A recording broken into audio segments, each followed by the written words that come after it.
La course inversée est utilisée lors de la passe croisée. Le joueur va chercher un intervalle intérieur à l'action de jeu pour prendre le défenseur à contre-pied sur son épaule faible. Ici, cette course inversée est stratégique car le rideau défensif est fort. La passe croisée permet au joueur de tenter un franchissement près de son soutien.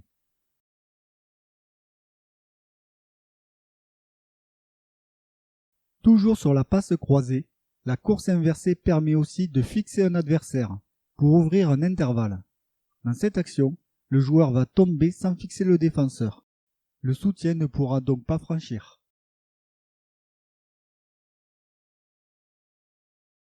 Cette action montre parfaitement l'intérêt de la course inversée pour prendre à contre-pied les défenseurs, ce qui permet au porteur de balle de franchir et de marquer sur ce lancement de jeu.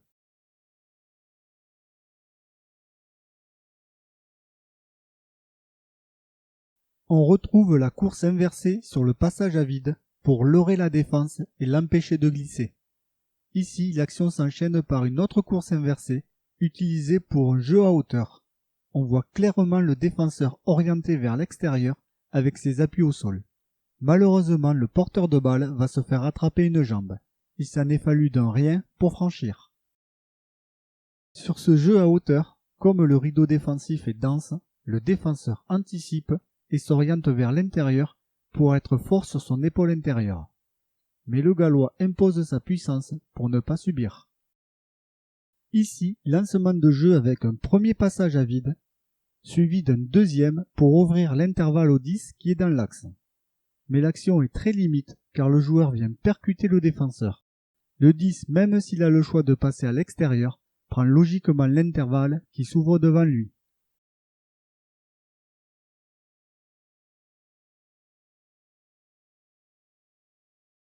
La course inversée est aussi utilisée pour soutenir un porteur de balle qui prend un intervalle, pour venir en même main à hauteur afin de franchir et continuer d'avancer dans l'axe.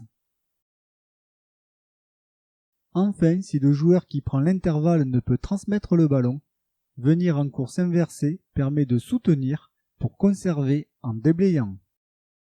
En résumé, la course inversée des trois quarts, c'est une trajectoire opposée au sens du jeu qui permet de prendre un intervalle intérieur à contre-pied du défenseur sur son épaule faible. Cette course est utilisée sur la passe croisée, le passage à vide, le jeu à hauteur, ainsi que le soutien qui vient pour continuer l'action en même main ou pour conserver le ballon. Enfin, cette course est utilisée majoritairement par des soutiens extérieurs aux porteurs de balle.